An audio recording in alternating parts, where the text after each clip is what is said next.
Pourquoi les femmes se taisaient-elles dans les assemblées? C'est une recommandation biblique de l'apôtre Paul. Dans le premier livre de Corinthiens, il demande à la femme de ne pas prendre la parole en assemblée. Justement, parce que la culture hébraïque est une culture patriarcale. Elle donne la primauté, la valeur d'abord à l'homme. Et la femme, à cette époque de l'histoire, était considérée comme un objet, un bien qu'on pouvait hériter. C'est la raison pour laquelle, par la loi du Lévirat, les petits frères pouvaient hériter de l'épouse du grand frère lorsque celui-ci mourait sans avoir enfanté et la postérité devait revenir à celui qui était mort. Donc, les femmes étaient considérées comme des objets et ça fait en sorte que la culture hébraïque donnait plus de la valeur et la primauté à l'homme. Voyez vous-même, lorsqu'on fait les généalogies, on décide que les garçons, on décide que les noms masculins, pourtant, ils avaient des filles.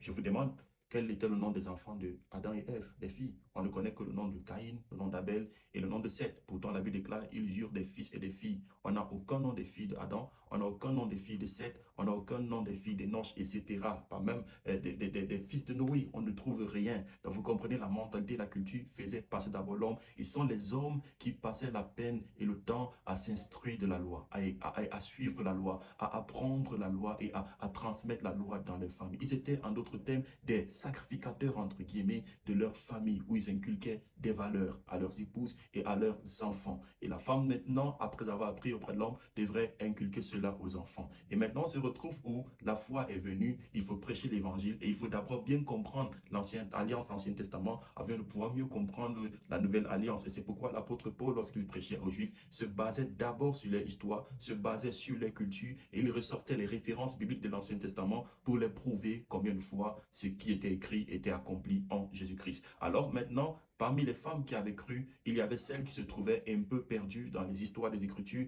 car n'étant pas bien instruites, telles que les hommes. C'est pourquoi l'apôtre disait qu'elles se taisent pendant les rencontres, parce qu'à ce moment-là, il était possible d'interrompre les rencontres. L'apôtre Paul dit par exemple dans 1 Corinthiens chapitre 14, si quelqu'un a un cantique, qui chante le cantique, il dit si quelqu'un est en train de parler, de prophétiser et qu'un autre a une révélation, celui qui parle en langue, celui qui prophétise devrait d'abord se taire. Donc tout venait simultanément. Ceux qui avaient des cantiques pouvaient parler, ceux qui avaient des chants, l'un après l'autre, dans l'ordre. Et c'est ainsi aussi que les femmes avaient la capacité d'interrompre des moments de rencontre que les hommes jugeaient inutiles parce qu'elles n'étaient pas suffisamment instruites comme eux. C'est pourquoi l'apôtre Paul recommande aux femmes d'interroger leur mari à la maison et non de venir à interrompre les sessions de culte pour pouvoir poser des questions élémentaires et des questions basiques. Ça, c'était lié à la culture. Mais aujourd'hui, nous croyons que la connaissance est ouverte à tous et nous connaissons que les femmes ont également fait des découvertes qui nous aident, que ce soit sur le plan scientifique, que ce soit sur le plan de la musique et de la politique et dans beaucoup d'autres choses. Les femmes ont prouvé leur valeur. C'était une culture qui